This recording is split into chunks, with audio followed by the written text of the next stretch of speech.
So today we're going over the second boss encounter in my Desert Perpetual series. This time we're going to be going over the Hobgoblin encounter. So to start for this one, I thought it would actually be better to come in here with no enemies and be able to kind of explore without actually being in the encounter. So to start, basically there are going to be 5 boss platforms that you're going to notice around the room when you're in this encounter. There's going to be 3 on the left, so we kind of just named these in terms of this is going to be useful for you later. L1 here, L2 a little bit further back here, L3 kind of in the far back left side, and then on the right side we've got R1 and R2. Again, these callouts or names aren't really relevant for callouts, but they're helpful just in terms of orientation, again, once we get into some of the roles. Now, what is helpful for callouts and what is definitely needed for callouts are going to be these little portals or little hoops that are going to be around the room here in the center. Again, we'll go over what these are useful for later. But these are, again, you can number them or name them whatever the heck you want. But for us, we from the raid flag, call this one 1 and basically go clockwise from there. So this one's going to be 2. The one in the back center here would be 3, 4, and 5. Again, we also did, like close left, far left, middle. Like we did that as an option. I feel like just like singular numbers and just singular, like really fast, kind of able to process the numbers has been better and easier for myself and for our groups. But again, call them whatever you'd like. Now let's get into the actual flow of the encounter and going over each of the roles. There's going to be basically three main roles in this encounter. There's going to be 1 aligner, there's going to be 2 portal callers, and there's going to be 3 runners. Now at the start of the encounter, your goal is pretty much just to kill everything. Once you've killed enough enemies, there is going to be a Hydra that will spawn in the back right corner. Also note, and you're going to want to make a note of this for later, there are going to be your 3 bosses up above on 3 of the 5 platforms we showed here at the start of the video. So keep that in mind. Again, that's going to be useful information for later, and just useful in terms of keeping an track of them so you're not getting sniped and maybe staying in cover from them as well. But this is the Hydra that I was talking about just a second ago. You're going to go ahead and kill that Hydra, and then underneath each of the 5 boss platforms that, again, we showed at the start of the video, there will be a Minotaur that spawns. So you want to try to spread out your team and make sure that there is somebody at each one of these Minotaur spawns. Once you kill them, it's going to drop a Cobalt Chronon. And what you're going to do with that, again, we'll back up here a second. Go ahead and kill it again. Go ahead and kill the Minotaur, drops a Cobalt Chronon on the ground. When you pick that up, it's going to give you that as a buff on the left side of your screen, and you're going to want to go ahead and jump through one of the hoops that, again, we were talking about at the start of the video. You will notice that when you jump through a hoop, it will actually basically activate and start glowing blue. So it'll be very obvious which of the hoops or portals that you've basically activated and which ones you have not. Your goal for the beginning of this part is just make sure that each of the portals gets activated, again, by basically killing the 5 Minotaurs, having each person grab a different Chronon, and going through a hoop. It doesn't matter if 5 different people do one each, or if, one person does a couple of them. It does not matter, but again, it's going to be a little bit easier, a little bit faster if you spread out and do this as a team. Now, once all 5 portals have been activated, the next thing that's going to happen is there will be Hydras that spawn underneath each of the 3 boss platforms that actually have bosses on them. So again, like I said earlier, there's 5 boss platforms, but only 3 bosses. It will randomize which platforms actually has bosses on them. So you're going to want to make sure you go ahead and get these wyverns down quickly. If you do have a damage super, honestly, it's pretty worth using. You're going to get a bunch of these during damage phase anyway, so no big deal. But again, go ahead and kill any that are close to you. Try to help out your teammates on any extra ones. Make sure that we get these wyverns down quickly. Now this is the point of the encounter where things kind of start splitting into their own paths in terms of the different roles. So the first thing we're going to go over is the runner's job. Now the first thing you want to make sure to do, if it's not already, is to help kill the next Hydra that should spawn in the same spot that the first one did. If there's other people that are already over there while you're killing the wyverns, you can that's fine, that might already be dead, or again, if you see it it'll usually kind of rotate its way to middle where we all are set up right here by the portals anyway. So if you see it there, go ahead and kill that first. Once that Hydra is down, again, 5 more Minotaurs are going to spawn in the exact same spots underneath each of the platforms. So as a runner, your job is to basically go back, find one of these Minotaurs, and pick up another Chronon. Around the same time, and again, we'll kind of get in the flow once we show the other roles, you're going to notice that one of the bosses is going to start doing this laser beam attack whenever you are not in cover. This is should be familiar if you did any of the battlegrounds from a year ago, a couple years ago. I don't remember how long it's been, but basically you need to break line of sight. You're going to have this variable elimination debuff on the top of your screen.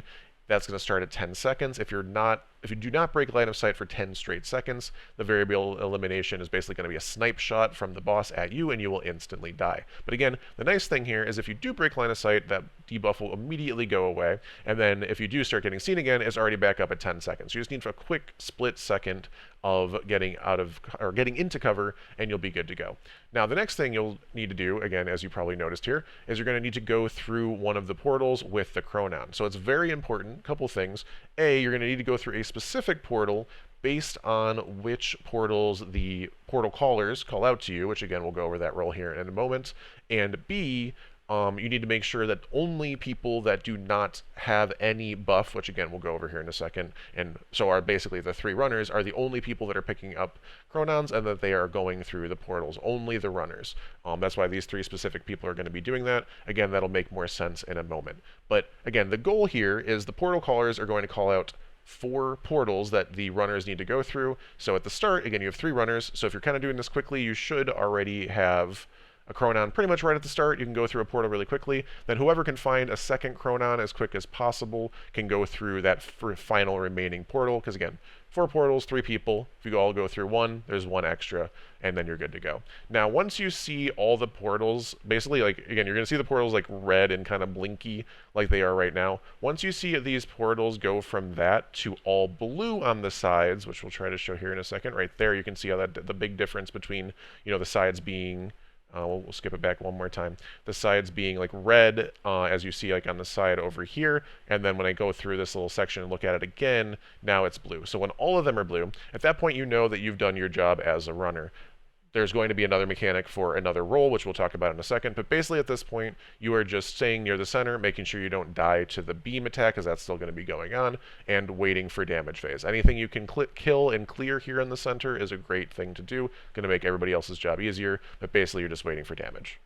So next we're going to go over the portal caller's job, basically from the time you kill the wyvern. Everything else is the same up to this point. Again, you're going to want to help kill the hydra that should be coming towards center, but for this part you're going to want to use these 3 plates in the center of the room. If you and 2 other teammates stand on these plates, it's going to give you 3 buffs. There will be a cyclical buff on the left plate, absolute buff on the middle plate where I am now, and a constant buff on the right side. Now technically these buffs don't actually super matter in terms of which mechanic they're going to end up doing. I will explain how and why they do matter here in a moment for the aligner role, which will happen, and it will get explained right after this. But basically the aligner role specifically needs to grab a certain buff. The other 2 can just stand on either plate. It doesn't really actually matter.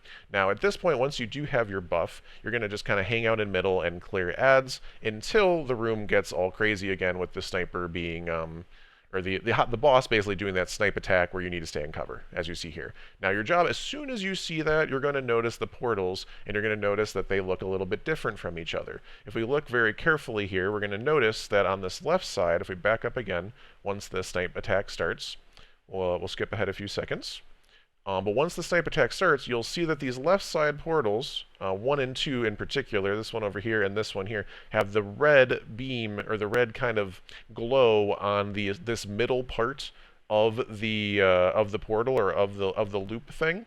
Again, I like to stand here because you can see the side of it really well, and again you can see that this is very clearly red here in the middle where my mouse is kind of highlighting. Now when I turn around and look at this portal and this portal to the right, basically 4 and 5 that I described at the very start of this encounter, or this very start of this video, these have blue on the inside here, right? And you can actually tell the difference as well from the middle of the, not the very middle of the portal, but kind of like the like this, just the sections here, like the whole thing looks very different. Like this looks very calm here at 5. Again, if you go back a few seconds, goes back 10 seconds every time, so it's unfortunate there. But again, like the whole thing on the left side, on those left side ones, it just looks like stormy and like thundering, and it just looks very, very different. But again, even just off the color, that's the easiest part for me, but you can just tell that the whole portal looks very angry right here, right? So what you're looking for is the 2 non-angry portals. You're looking for the 2 blue-sided portals, so again, 4 and 5 in this case for me, and you're going to call out those 2 numbers.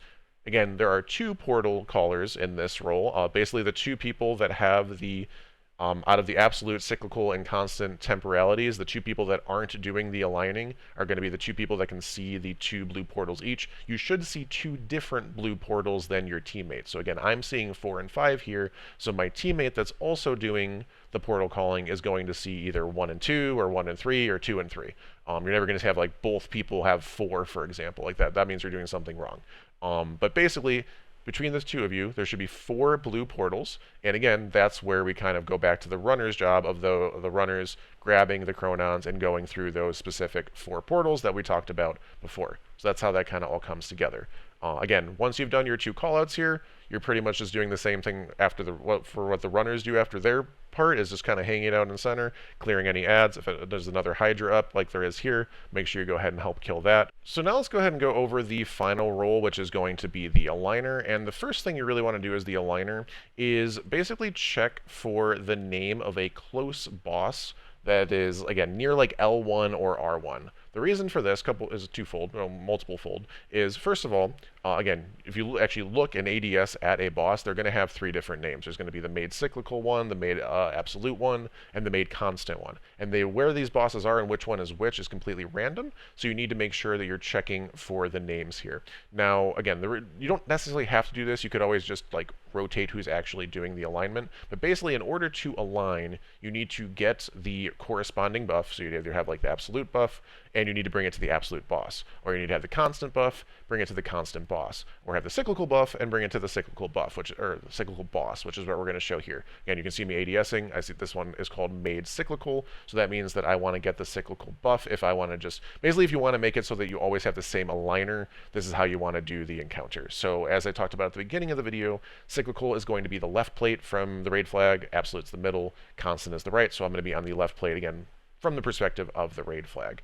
Now again, once I have that information, everything else is just kind of the same in the encounter. You need to make sure you activate the portals, kill all the 5 minotaurs, activate the 5 portals. Again, you can be a part of this, no problem, as the aligner. You're just kind of waiting until later anyway.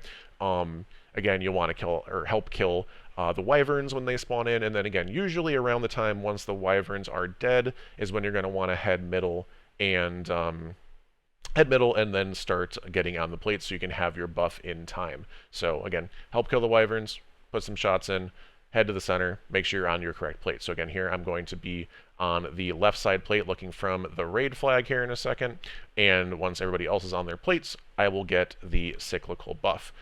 Also, again, can help kill the Hydra while you're standing on the plate as needed. But once you have the cyclical buff, again, or once you have the buff that you need, you're going to head to the platform underneath the boss. So underneath every single boss here is going to be an area that looks just like this. Again, I'm kind of just helping kill the Minotaur for my runners here as well. But if you look behind me, as soon as I turn around, there's going to be an area that looks just like this. It should remind, if you've ever done Garden of Salvation, it's going to look very familiar there. It's basically the same type of thing where you dunk motes in, but as you come up to it, you're going to see the message that you can align. Now, I do recommend waiting on this. The number 1 tip I can actually give, which I don't even know if I did it here, but we'll go back and check in a second. But there's going to be a message in the left-hand corner that says basically the boss is getting tired or upset, or like you're taking basically something that, or here we go. He grows impatient with this test. What that means is you have 15 seconds to do the align, which again I'm going to show you here in a second, kind of half showed you there a moment ago. You have 15 seconds to do the alignment until it just picks a random boss to basically start the alignment, which can very much throw you off. Basically, let's say that I don't do the alignment in time, and you see this boss way across here. I don't know which one it is, but I know it's not cyclical. That would mean if that boss starts going active, that means one of the other 2 people that have either absolute or constant, whichever one that is, would need to go run to that boss underneath it and basically align over there, and then come back and do all the jobs that I'm about to talk about. Again, that makes it random. It makes it very messy. You're going to have to like panic and try to do all this stuff in time. So really pay attention to this grows impatient with this test message that pops up in the left-hand corner, and make sure that you align within 15 seconds of that. It's actually really good. Again, I honestly wouldn't do it before this though, because again, it makes the runner's job a lot easier to make sure that they can already kind of have a chronon and be in position and really make this next part happen a lot faster. So wait for that message, wait maybe like 5 more seconds or so, and then you're going to want to go ahead and align. So from there, let's go ahead and play the footage. You'll go ahead and align, and that's going to immediately be when the boss above you starts doing the laser beam attack at everyone that's not in cover. Now, for you, you're kind of just hanging out, you're waiting. You need to be waiting until all the portals turn, again, the blue color that we kind of showed for the portal callers. Basically, you're waiting for the portal callers to make their call, and the 3 runners to go through the 4 portals that need to be activated. Once that has happened, you will, again, notice that all the portals turn super blue and, not angry like they are right now. So we'll wait here a second. They should be turning blue in just a moment. Again, you can wait. You have a lot of time, even if things go a little bit awry. You don't gotta panic. You don't gotta super duper rush. Again, pay attention to the lasers from the boss. You don't want to be dying to that while you're waiting. But again, as soon as you see them turn blue, you can start going ahead and go through. You'll notice on the left side that every portal that you're going through, you're going to be getting alignment charge. So I've gone through 3, and then I'm going to go through a 4th one. That's going to be a 4th one, and then I'm going to go through the 5th one. That's going to give me the final one, which also changes my buff to tachyon alignment. Now, let's go back a little bit before so we can explain what's happening here. Basically, as you go through the 3rd-ish portal, you're going to want one person that is bait. And by the bait, basically that means they are going to be purposefully getting attacked by this laser, or basically staying out in the open. So you can see the laser going off over here. And they're going to be counting down their timer to you. Again, you don't want to start this until you've gone through about 3 portals so that their timer can get low, but not too low.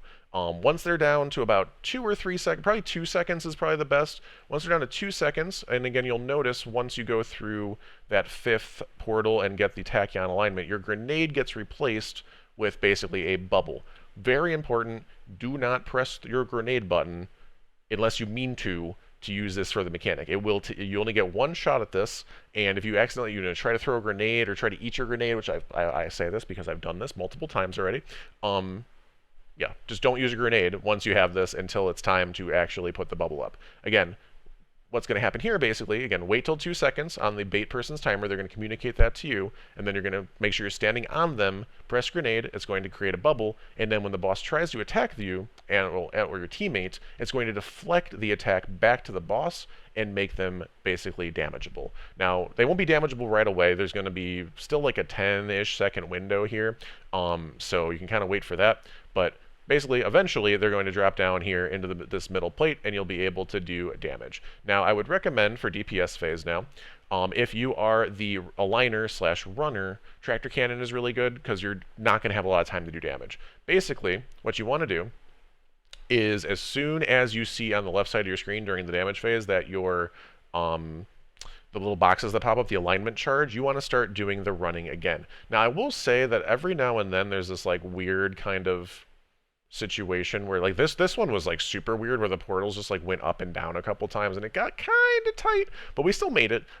So I'm not exactly sure what was going on with that, but basically all the portals should reactivate. You should be able to go through all 5 of them again. You get your 5 alignment charges, and you're going to again protect your team from the attack and deflect it back at the boss so you can do more damage. You're going to be able to do this 3 times. So again, you'll see here and again, Tractor, you can go ahead and boop them. You can boop them while you're in the middle to get that debuff on. You can kind of just shoot them. Honestly, if you're sweating a little bit harder than I was, you can definitely like switch loadouts and maybe have like a shotgun or a fusion rifle to help do a little bit more damage as well. But again, your main and really important job is to make sure that every time the alignment charge boxes pop up and those portals activate again, you go get your 5 charges, and then you have your bubble to protect the team. Again, for this part, we just have the entire team get hit by this laser, so they should all have the same timer, and you can just protect the entire team and deflect the attack back at the boss. So that's really, really helpful. It allows them to just keep doing damage the entire time, makes things super duper simple. Again, I'm gonna really quick here in a second, I'll show you the footage from actually doing DPS rather than the runner's job, but it's really, really easy. Especially with Outbreak. Outbreak has been nuts. You can see we just did about like 80% of his health, maybe 90% of his health almost, with just Outbreaks and me on Tractor Cannon, and me not really even doing a great job with Tractor Cannon in terms of keeping it on or using any sort of like, assisting damage at all other than shooting my SMG at him. So like it's Tractor plus Outbreak, and just really just Outbreak is really, really good DPS for this encounter. It makes it really, really easy. But let's go and show some footage of just doing the damage phase as well. So here's just the perspective of doing the DPS phase if you're not the runner. Again, you're just kind of hanging out in the center waiting for the boss to come down, and then you can start doing damage. Again, with Outbreak, literally just spam Outbreak, try to hit him in the head.